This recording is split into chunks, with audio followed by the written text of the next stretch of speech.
ಯುವರಾಜ್ ಪರ ವಕೀಲ ಸಿರಿಲ್ ಪ್ರಸಾದ್ ಅವರ ಹೇಳಿಕೆಯನ್ನು ಗಮನಿಸ್ತಾ ಇದ್ವಿ. ಹಲವು ಆರೋಪಗಳನ್ನ ಶ್ರೀದೇವಿ ಅವರ ಮೇಲೆ ಮಾಡ್ತಾ ಇದ್ರು.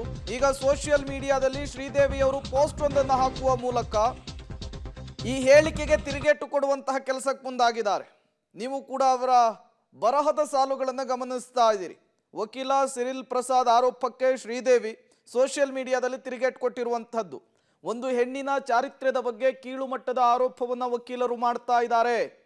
ಸುಳ್ಳು ಆರೋಪಗಳನ್ನು ಮಾಡ್ತಾ ಇರೋದು ಅತ್ಯಂತ ದುರಾದೃಷ್ಟಕರ. ಈ ರೀತಿಯ ಬರಹವನ್ನು ಬರೆದುಕೊಂಡಿದ್ದಾರೆ. ಕುಟುಂಬದ ಗೌರವವನ್ನು ಕಾಪಾಡಿಕೊಳ್ಳಲು ನಾನು ಮೌನವಾಗಿದ್ದೆ. ನನ್ನ ಮೇಲೆ ಇಲ್ಲಸಲ್ಲದ ಆರೋಪಗಳನ್ನು ಮಾಡಲಾಗ್ತಾ ಇದೆ. ಸತ್ಯ ಮತ್ತು ನ್ಯಾಯ ಖಂಡಿತ ಮೇಲುಗೈಯನ್ನು ಸಾಧಿಸುತ್ತೆ, ಆ ವಿಶ್ವಾಸ ನನಗಿದೆ ಅಂತ ಹೇಳಿ ಸೋಷಿಯಲ್ ಮೀಡಿಯಾದಲ್ಲಿ ಶ್ರೀದೇವಿ ಅವರು ಒಂದು ಪೋಸ್ಟ್ ಅನ್ನ ಬರೆದುಕೊಂಡಿರುವಂಥದ್ದು.